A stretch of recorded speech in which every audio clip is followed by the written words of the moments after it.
إن الحمد لله نحمده ونستعينه ونستغفره ونعوذ بالله من شرور أنفسنا وسيئات أعمالنا. من يهده الله فلا مضل له ومن يضلل فلا هادي له. وأشهد أن لا إله إلا الله وحده لا شريك له وأشهد أن محمدا عبد الله ورسوله. يا الذين آمنوا اتقوا الله حق تقاته ولا تموتن إلا وأنتم مسلمون. يا أيها الناس اتقوا ربكم الذي خلقكم من نفس واحدة وخلق منها زوجها وبث منهما رجالا كثيرا ونساء واتقوا الله الذي تساءلون به والأرحام إن الله كان عليكم رقيبا. يا أيها الذين آمنوا اتقوا الله وقولوا قولا سديدا يصلح لكم أعمالكم ويغفر لكم ذنوبكم ومن يطع الله ورسوله فقد فاز فوزا عظيما.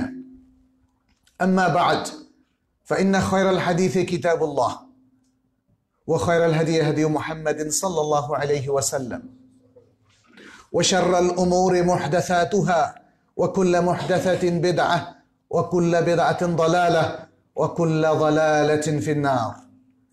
ثم أما بعد، أيها المسلمون، أوصيكم ونفسي بتقوى الله عز وجل.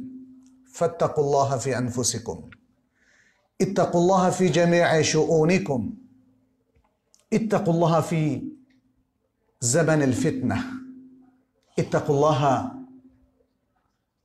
في إخوانكم وعشيرتكم وأزواجكم وأولادكم. نسأل الله سبحانه وتعالى أن يتقبل منا صالح الأعمال وأن يجعلنا من عباده المتقين، إنه ولي ذلك والقادر عليه.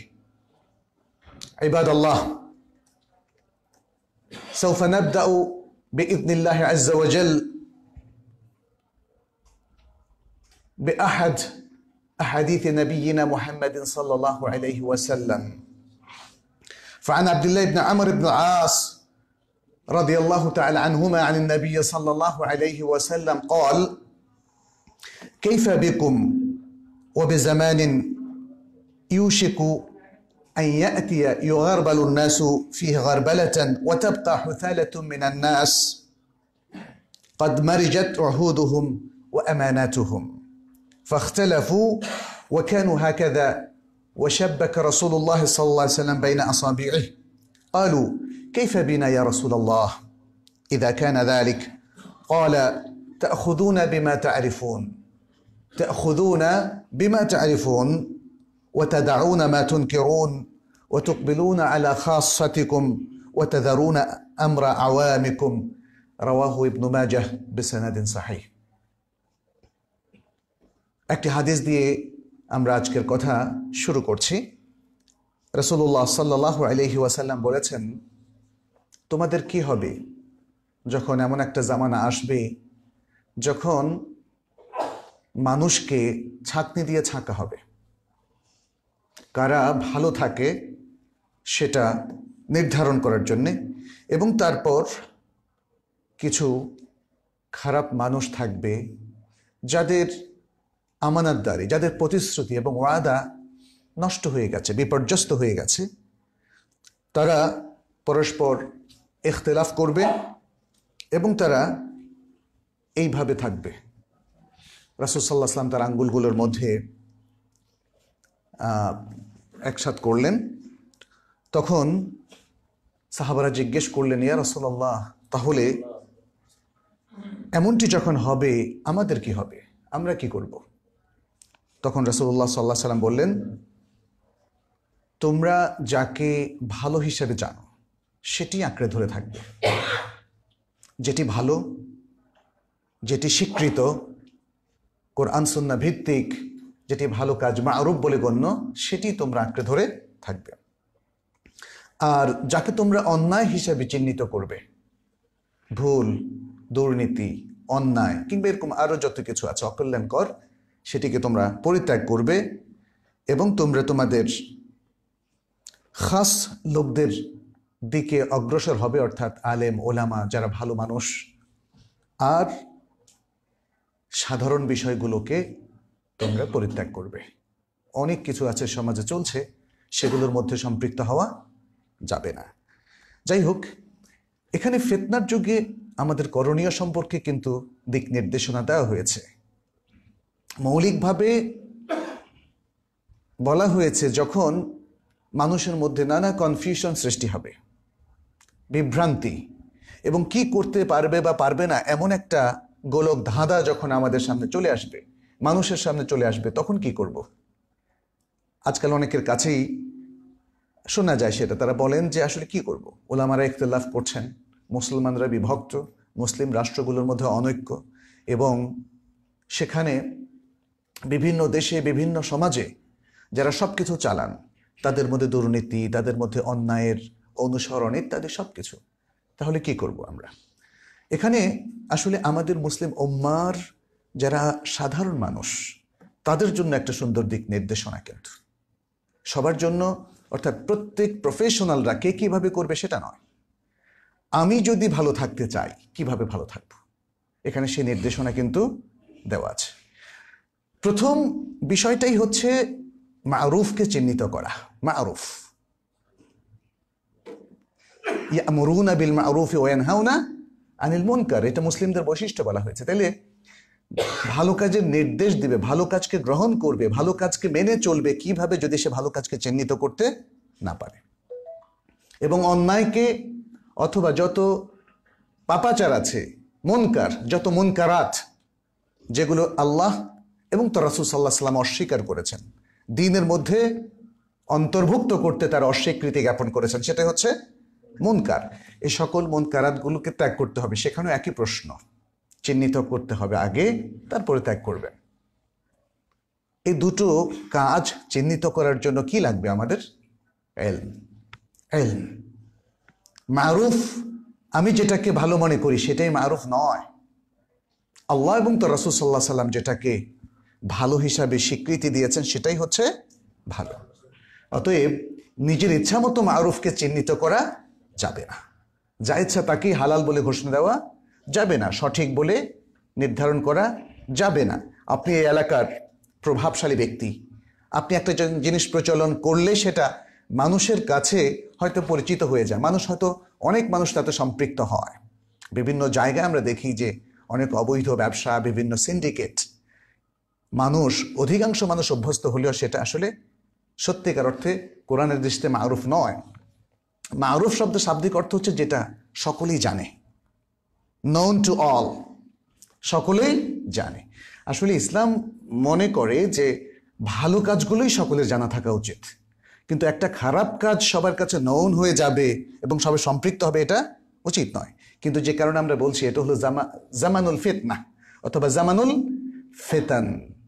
এখন মারুফ হয়ে গিয়েছে মুনকার, মুনকার হয়ে গিয়েছে মারুফ। অতএব যদি মারুফকে গ্রহণ করতে হয়, তাহলে ইলম এর চর্চা করা প্রয়োজন। জ্ঞান মুখী না হয়ে, জ্ঞান অর্জন না করে আসলে মারুফকে চিহ্নিত করা যাবে না। এবং ঠিক একইভাবে মুনকার, মুনকার আসলে এভাবেই পাপের একটা বোধ আমাদের বিবেকের মধ্যে আল্লাহ তাআলা দিয়ে দিয়েছেন। সুতরাং যেমন কেউ যদি কোনো অন্যায় করেন, কারোর প্রতি অবিচার করেন, কোনো প্রশাসনিক দুর্নীতির মধ্যে অন্তর্ভুক্ত হন, এটা কেউ বলতে পারবে না যে আমার বিবেক বলেছে এটা ঠিক। অন্যের অধিকার হরণ করা, ঘুষ খাওয়া, মানুষের ক্ষতি করা, ইত্যাদি, এগুলো ঠিক, এটা পৃথিবীর কোনো বিবেকই বলে না, সে মুসলিম হোক আর ইভেন অমুসলিমই হোক না কেন। এই জন্যে রাসূল সাল্লাল্লাহু আলাইহি ওয়াসাল্লাম যে দিক নির্দেশনা আমাদেরকে দিয়েছেন, তাতে মুসলিমদেরকে বিবেকবান হওয়ার দিকে তিনি উদ্বুদ্ধ করেছেন। আর তিনি বিবেচনা করেছেন যে প্রত্যেক মুসলিম যেহেতু সে আল্লাহর প্রতি ঈমান রাখে এবং যেহেতু সে ইলম অর্জন করে, অতএব সে বিবেকবানই হবে। সেই বিবেক, যে বিবেক ঈমানকে গ্রহণ করেছে, সত্যকে গ্রহণ করেছে, আল্লাহ রাসূলকে তাদের নির্দেশনা সহ গ্রহণ করেছে, সেই বিবেক যেটাকে পাপ বলে স্বীকৃতি দেয়, সেটাই আসলে পাপ, কারণ এটা তো হলো আকল সালিম। যাই হোক, তাহলে এ হচ্ছে আমাদের ফিতনার সময় করণীয়, সত্যকে চিহ্নিত করা এবং সেটাকে আঁকড়ে ধরে থাকা। এদিক ওদিক না তাকানো। এটা বলা যাবে না যে একদল লোক দেখলাম এভাবে ইসলাম পালন করছে, আরেক দল দেখলাম, আরেক দল আলেম এভাবে আমাকে বলেছেন এই করো, এতে কোনো অসুবিধা নেই, এদিক সেদিক দেখা যাবে না। সে কথাই বলেছেন ফাখতালাফু, তাদের ওয়াদা ছিন্ন ভিন্ন হয়ে গেছে, তারা আর রক্ষা করছে না, তাদের আমানতদারি এখন আর নাই। তারা এই সমাজের মধ্যে একটা কনফিউশন এবং ইখতিলাফ, বিভক্তি সৃষ্টি করেছে। আনফর্চুনেটলি আজকের সমাজে সত্য কথাটাই নাদের হয়ে গেছে, ইউনিক, দুর্লভ হয়ে গেছে। এবং আরেকটা দুর্ভাগ্য মুসলিম জাতির জীবনে, যে আমরা যারা সত্যের কথা বলেন মনে করছি সেটাই ফিতনা। এটা সেই ভেজাল গোয়ালার মতো যে সবসময় ভেজাল দুধ বিক্রি করতো, আর তাতে অভ্যস্ত হয়ে গেছে ক্রেতারা। যেদিন তিনি খাঁটি দুধটা খাওয়ালেন সেটা হয়ে গেছে মানুষের অবস্থা। কারণ মানুষ যখন মুনকারাতে অভ্যস্ত হয়ে যায়, মানুষ যখন অসত্য বচন, অসত্য আমলের মধ্যে অভ্যস্ত হয়ে যায়, তখন সত্যটা তার কাছে প্রতিভাত হয়, মনে হয় এগুলো ফিতনা, মনে হয় এগুলো সঠিক নয়। এটা দুর্ভাগ্য আমাদের জন্যে। কিন্তু এর মূল কারণটা কি? মূল কারণটা হলো আমরা এলেম থেকে বিমুখ হয়েছি। আমরা জ্ঞানের আলোকে সবকিছু বিচার বিবেচনা করছি না, অথচ ইসলামে আসলে সবকিছু বিবেচ্য হচ্ছে জ্ঞানের আলোকে হতে হবে।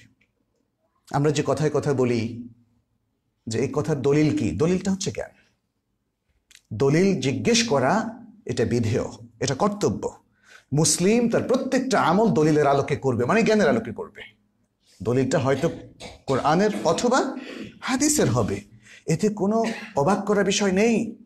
ইসলাম কোনো সন্ন্যাসী কিংবা ধর্মগুরু নির্ভর দিন নয়।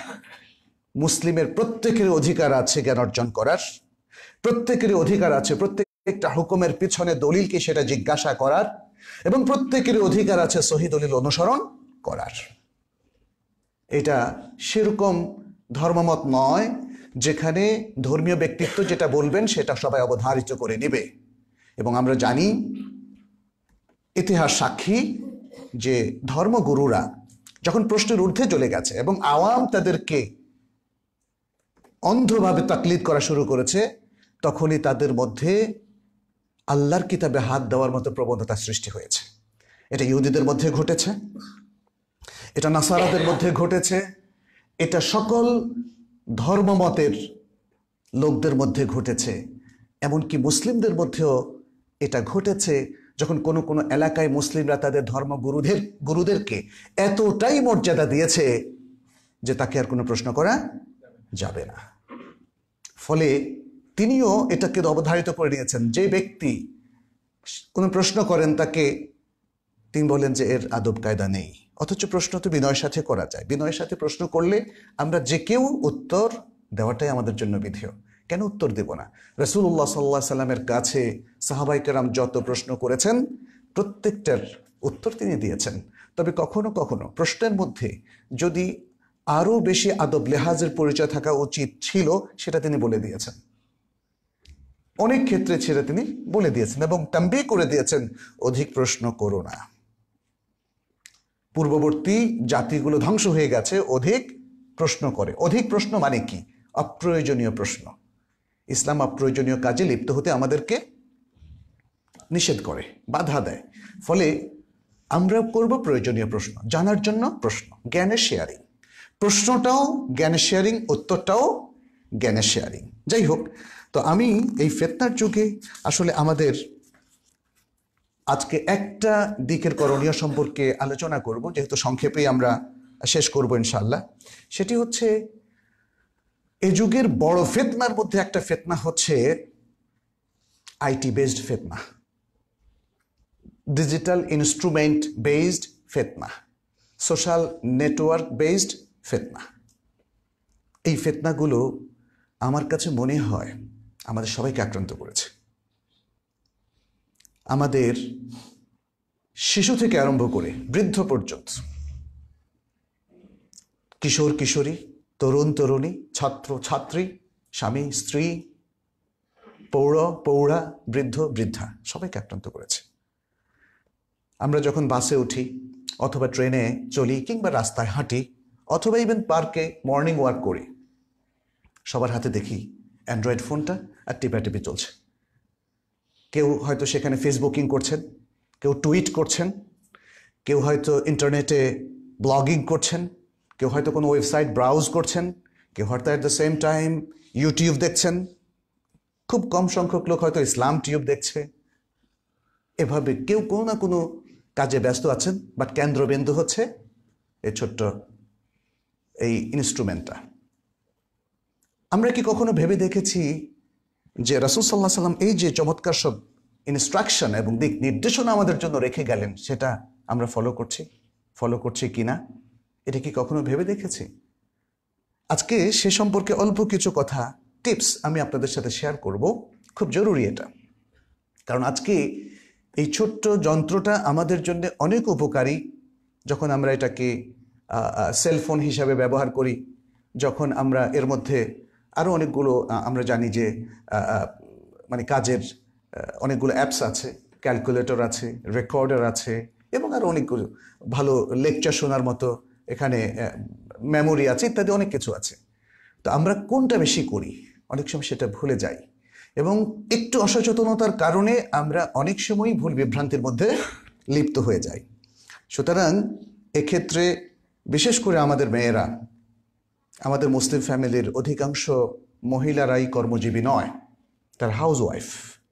তাদের সংসারের কাজের পাশাপাশি দেখা যায় অনেকেরই অফুরন্ত সময়। আমাদের অনেক সময় ছাত্রদের অফুরন্ত সময় থাকে, যেহেতু তারা চাকরি করে না, বাবার টাকায় পড়াশোনা করে, ফলে অফুরন্ত সময়, পরীক্ষার সময় একটু পড়াশোনা। আর এখন তো গাইড নির্ভর পড়াশোনা হয়েছে। আমাদের স্কুল কলেজ মাদ্রাসাগুলো আসলে জ্ঞানের প্রতি উদ্বুদ্ধ করতে ব্যর্থ হয়েছে। পুরো জাতি রেজাল্টমুখী, একটা A+ দরকার, ব্যাস। তার মানে হচ্ছে পরে কেল্লা ফতে। এখন দেখা যাচ্ছে যে এরাও কিন্তু যথেষ্ট জ্ঞান রাখে না, কারণ পড়ে না। জ্ঞানের জন্য দরকার হচ্ছে পড়া অথবা জ্ঞানীদের সাথে সম্পর্ক স্থাপন করা। এই জন্যে একজন বলেছিলেন, উম্মাতু ইকরা লা তাকরা, উম্মাতু ইকরা লা তাকরা। আমরা হচ্ছে ইকরার উম্মাত, ইকরার উম্মাত, ইকরা বিসমি রাব্বিকাল্লাযী খালাক। কিন্তু তারা পড়ে না। লা তাকরা মানে তারা পড়ে না। উম্মত হচ্ছে ইকরার উম্মাত, কিন্তু লা তাকরা, পড়ে না। পড়াশোনামুখী হতে হবে। যাই হোক, অফুরন্ত সময়ের কারণে দেখা যাচ্ছে যে আমাদের বোনেরা, আমাদের হাউস ওয়াইফরা, তারা কিন্তু সোশ্যাল মিডিয়ায় অনেক সম্পৃক্ততার কারণে অনেক বিভ্রান্তির মধ্যে তারা তলিয়ে যাচ্ছে। অনেকগুলো সংসারের অশান্তি কিন্তু সোশ্যাল নেটওয়ার্কিং। এখন নতুন নতুন গবেষণা, মুসলিম অমুসলিম সকল গবেষণা প্রায় একই রেজাল্ট দিচ্ছে। এখন এই যেমন ফেসবুকিং অথবা সোশ্যাল নেটওয়ার্কে মানুষের এই সম্পৃক্ততাকে মেডিকেল সায়েন্স বলছে অ্যাডিকশন। এই অ্যাডিকশনের কারণে আমাদের কিন্তু অনেক বিপর্যয় নেমে এসেছে। সুতরাং আমি অল্প কিছু জিনিস আপনাদের সাথে শেয়ার করব, যাতে এই অ্যাডিকশনের কারণে আমরা আসলে আমাদের মুসলিম আইডেন্টিটি হারিয়ে না ফেলি। আমরা যেন এই সমাজের সকল মুনকারাতের সঙ্গে মার্জ হয়ে না যাই, তলিয়ে না যাই। আমরা যেন মারুফকে ভুলে না যাই, এবং আমরা যেন মানে সমাজের অপদার্থ শ্রেণীর সাথে নিজেদেরকে মিশিয়ে না ফেলি। প্রথম কথা হচ্ছে যে আজকের যে সোশ্যাল নেটওয়ার্ক কিংবা আইটি বেসড যতগুলো ইকুইপমেন্ট আছে কিংবা স্কোপ আছে, এগুলোকে একদম অ্যাভয়েডও করা যাচ্ছে না। আমরা চাইলেই কেউ সেলফোনকে আসলে অ্যাভয়েড করতে পারছি না। এমনকি অ্যান্ড্রয়েড ফোনটাও আমাদের অনেকেরই প্রয়োজন। তাহলে কি করতে হবে? তাহলে একটা দাওয়াবেত, একটা মূলনীতি আমাদেরকে ফলো করতে হবে। টিভি, আমাদেরকে অনেকে জিজ্ঞেস করেন টিভি রাখাটা কি? টিভি তো একটা মেশিন। এই অ্যান্ড্রয়েড ফোনের মতো টিভি একটা মেশিন। টিভির ব্যবহারের উপর নির্ভর করবে এটা রাখা আপনার জন্য জায়েজ হবে কি জায়েজ হবে না। এটা মেশিন হিসাবে, যেই মেশিনটাই হারাম, ইসলাম কিন্তু এমন কথা বলেনি। সুতরাং এই অ্যান্ড্রয়েড ফোন বলি, ট্যাব বলি, ল্যাপটপ বলি, কম্পিউটার বলি, এসব কিছু ব্যবহার তো আমরা আজকাল ওই যে সোশ্যাল নেটওয়ার্কিং সহ বিভিন্ন ক্ষেত্রে ইন্টারনেট ওয়েবসাইট এগুলো করছি। সেক্ষেত্রে ব্যবহার বিধিটাই আমাদেরকে ফলো করতে হবে। আমরা এই যুগের সন্তান হিসাবে, এই যুগের নাগরিক হিসাবে এগুলোকে বর্জন করতে পারবো না। তাহলে প্রথম কথা হচ্ছে যে আপনি ব্যবহার করবেন যে কাজে এটা আপনাকে বেনিফিট দেবে, দ্বীনের দৃষ্টিতে যেটা বেনিফিশিয়ারি হবে আপনার জন্য, শুধু সেক্ষেত্রে আপনি ব্যবহার করবেন। দ্বিতীয় আরেকটি বিষয় হচ্ছে এই ধরনের ওয়েবসাইটগুলো, ইউটিউবগুলো কিংবা ফেসবুক, যেটাই বলি না কেন, এগুলো ব্যবহার করবেন যখন আপনি বুদ্ধিবৃত্তিক একটা অবস্থায় থাকেন। কারণ মানুষের অনেকগুলো অবস্থা। যখন মানুষ তার শারীরিক যে কোনো ধরনের একটা এক্সাইটমেন্টের মধ্যে থাকে, যেমন সে হয়তো স্ত্রীর সাথে একসাথে বসে আছে, সে অবস্থায় এগুলো ব্রাউজ করা উচিত নয়। তখন খারাপ দৃশ্যগুলো আসলে সে হয়তো ভাববে যে একটু এনজয় করি, অসুবিধা কি, মিয়া বিবি তো আছি একসাথে।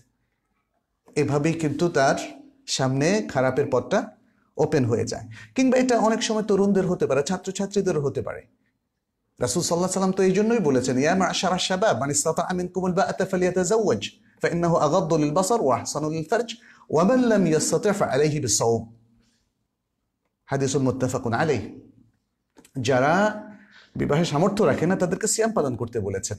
তার মানেই হচ্ছে মানুষ যখন একাকী থাকে, যখন তার হাতে সময় থাকে, তার ফ্রি টাইম থাকে, তখন তার মধ্যে নানা কুচিন্তা, খারাপ চিন্তা আসতেই পারে, বিশেষ করে ফিতনার সময়।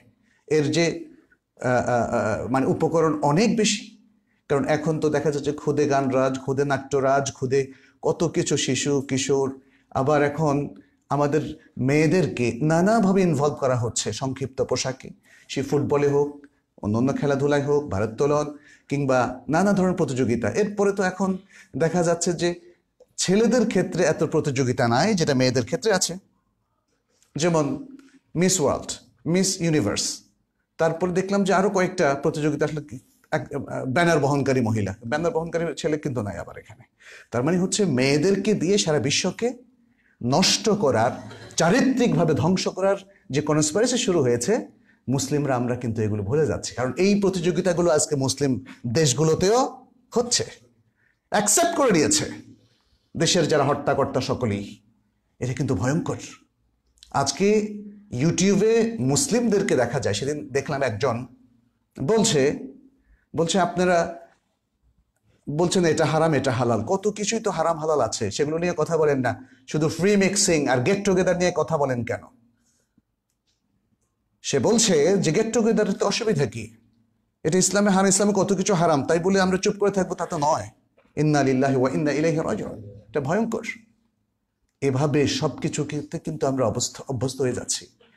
আমরা কিন্তু মানুষকে বোঝানোর যে দায়িত্ব ছিল, কর্তব্য ছিল, নিজে বোঝার যে দায়িত্ব কর্তব্য ছিল, নিজের পরিবারকে যে ইসলামিক ভাবধারার উপরে মানুষ করার কথা ছিল, সেটা কিন্তু আমরা মিস করছি। যাই হোক, তৃতীয় যে বিষয়টা সেটি হচ্ছে, আপনি যখনই কোনো কিছু ব্রাউজ করবেন, যে কোনো নেটওয়ার্কে হোক না কেন, ইউটিউব, ফেসবুক, টুইটার অথবা ইনস্টাগ্রাম অথবা অন্য যে কোনো সাধারণ ওয়েবসাইট, এগুলোতে সেক্স রিলেটেড যে কোনো কিছু থেকে নিজেকে বাঁচিয়ে রাখবেন।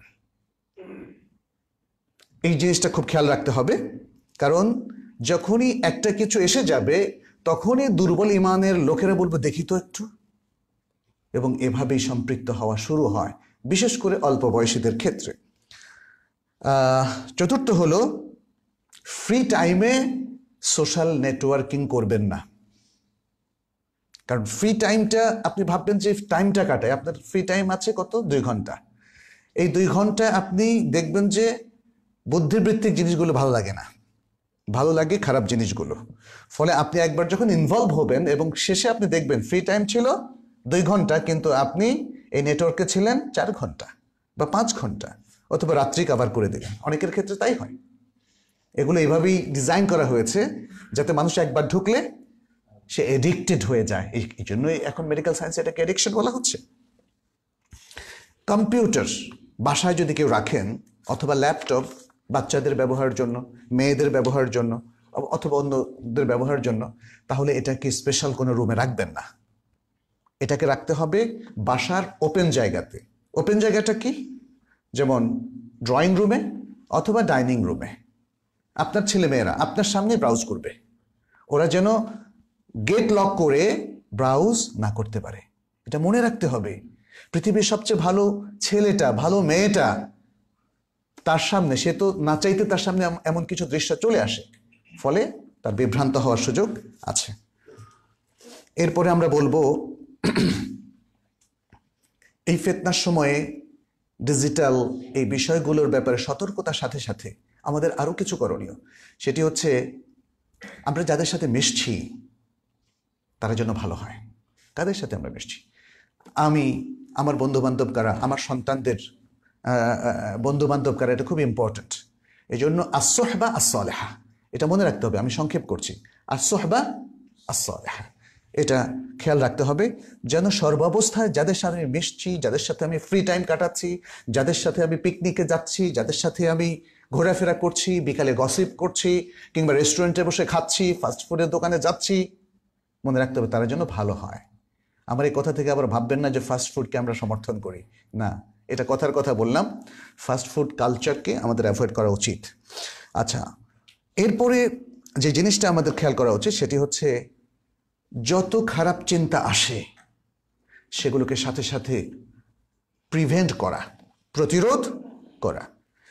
আপনি এটা বিশেষ করে অল্প বয়সের ক্ষেত্রে হয়, কল্পনায় সে কত কিছু জয় করছে, কতজনের সাথে কত রিলেশন করছে, এটা কিন্তু যারা টিনএজার তাদের ক্ষেত্রে বেশি হয়।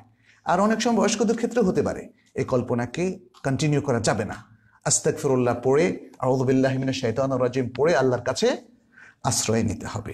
এই বিষয়টা আমাদের মনে রাখতে হবে সেক্ষেত্রে। আর পরিশেষে লাস্ট পয়েন্ট হচ্ছে, যা আমাদের চিন্তা চেতনাকে প্রোটেক্ট করতে সাহায্য করে সেরকম কিছু কাজ করতে হবে। এক নম্বর হলো, আল্লাহর সম্পর্কিত যত জ্ঞান আছে সেই জ্ঞান অর্জন করা, আল্লাহ সম্পর্কিত জ্ঞান, তাহলে কোরআন সুন্নাহর জ্ঞানের কথা চলে আসে। 2 নম্বর হলো যে আপনাকে জানতে হবে যে এর বাইরের যত চিন্তা ভাবনা কল্পনা এগুলো কিন্তু ইসলামিক নয়। অনেক সময় আমরা হয়তো এগুলোতে সম্পৃক্ত হয়ে খেয়াল করি না। 3 নম্বর হলো, নিচু ধরনের খারাপ ধরনের যত চিন্তা ভাবনা সেগুলোকে অ্যাভয়েড করা। এবং 4 নম্বর হলো, যত পাপের দিকে আহ্বানকারী মাধ্যম রয়েছে সবগুলোকে অ্যাভয়েড করা, এবং পাপের যে জায়গাগুলো আছে সেই জায়গাগুলোতে যাতায়াত না করা। পাপের জায়গা তো অনেক আছে, আমাদের দেশে এখন পাপের জায়গার অভাব নেই। 5 নম্বর হলো, সবসময় কম্পেয়ার করতে হবে, আমি যে কাজটা করছি তার কনসিকুয়েন্সটা কি, পরিণামটা কি। মুসলিম কিন্তু সবচেয়ে বেশি পরিণামের কথা চিন্তা করে। এটা সবচেয়ে বড় প্রমাণ, মুসলিম এই জগতে যে কাজেই সে সম্পৃক্ত হোক না কেন, তার চাকরির কাজ, তার ব্যবসা বাণিজ্য, তার পরিবার, তার আনন্দ উল্লাস, তার পড়াশোনা, সবকিছু, ইভেন তার মানে যে কোনো কিছু ওয়াচ করতে যেতে চাচ্ছে, সে সবকিছুর ক্ষেত্রে সে চিন্তা করে আখিরাতে তার রেজাল্টটা কি হবে, এতে কি তার আখিরাত সংরক্ষিত থাকবে নাকি ধ্বংস হয়ে যাবে। অতএব এটা আরেকটা টিপস, কিন্তু মনে রাখবেন আপনার প্রত্যেকটা কাজের কনসিকুয়েন্সটা কি, এটা আমাদেরকে ফলো করতে হবে। এবং 6 নম্বর হচ্ছে, যখন দেখবেন যে অন্তর ফারেগ, আপনার অন্তর ফারেগ মানে কি, এখন কিছু চিন্তা করা, অন্তরে কিছু খোরাক দরকার। কিভাবে এটা ফ্রি টাইমকে কেন্দ্র করে হয় সাধারণত। আমার ফ্রি টাইম, আমার এখন একটু এনজয় করা দরকার, তাহলে একটা বই পড়বো। কি বই পড়বো, তাই না? দেখবেন যে কেউ হয়তো গল্পের বই পড়বে, কেউ উপন্যাসের বই পড়বে, কেউ সেক্স রিলেটেড বই পড়বে, কেউ পর্নোগ্রাফি পড়বে, পর্নোগ্রাফি দেখবে ইত্যাদি। এটা হচ্ছে খারাপ এর মধ্যে যারা যেতে চায়। কিন্তু একজন সচেতন মুসলিম সে তার অন্তরকে পরিপূর্ণ করবে, এই ফ্রি টাইমটাকে কাটাবে সে আল্লাহর চিন্তাকে সামনে রেখে। সে একটা সুন্দর বই পড়বে, গঠনমূলক বই পড়বে, যে বই তার জীবন গঠনে, জাতির গঠনে, জাতির সমৃদ্ধি, নিজের সমৃদ্ধি এবং আখিরাতের নাজাতের ব্যবস্থা তার সহায়ক হবে। অন্তরকে যদি কোনো খোরাক না দেন, অন্তর কিন্তু তার খোরাক নিয়ে নেবে। খোরাকটা যদি ভালো, যেমন পেট, তাই না, আপনি তো বেশিক্ষণ উপবাস থাকতে পারবেন না, হয় ভালো খাবেন নয় মন্দ খাবেন, খাওয়ার কিন্তু দিতেই হবে। অন্তরটাও তাই। অন্তরকে যদি আপনি খাবার না দেন, আপনার চিন্তা চেতনাকে যদি আপনি সঠিক নির্দেশনা মোতাবেক না চালান, তাহলে কিন্তু সর্বনাশ হয়ে যাবে, সেটা তার খাবারটা নিয়ে নিবে। কারণ মানুষের এই জায়গাটা হচ্ছে এরকম, একে কাজ দিতে হবে, যদি ভালো কোনো কাজ না দেন তাহলে সে নিজে অকাজ খুঁজে নেবে। তো আসুন আমরা এই ফিতনার যুগে আমরা যেন নিজেদেরকে বাঁচিয়ে রাখি, এবং যে টিপসগুলো বলা হলো সেগুলোর মধ্য দিয়ে, এবং এরও বাইরে আরও অনেক টিপস থাকতে পারে, সেগুলোর মাধ্যমে আমরা নিজেদের চরিত্রকে সংশোধন রাখি এবং সচেতন মুসলিম হিসাবে, ইমানদার হিসাবে নিজেদের জীবনকে গঠন করি। আল্লাহ আমাদেরকে তৌফিক দান করুন। আকুলু কাউলি হাদা ওয়া আস্তাগফিরুল্লাহ লি ওয়া লাকুম ওয়া লিসাইরিল মুসলিমিন ইন্নাহু হুয়াল গফুরুর রহিম।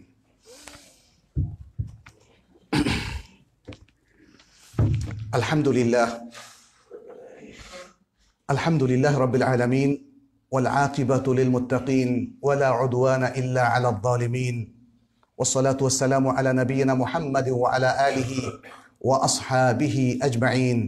ইবাদাল্লাহ ইত্তাকুল্লাহ ওয়াত্তাবিউ সুন্নাতা নাবিয়্যিকুম ফি কুল্লি আমরিন মিন উমুর আদ-দীন ওয়াদ-দুনিয়া ওয়াজতানিবু আল-মাআসি ওয়া মাওয়াতিনহা ওয়া ফারিকু মা ইউগদিবু রাব্বাকুম সুবহানাহু ওয়া তাআলা।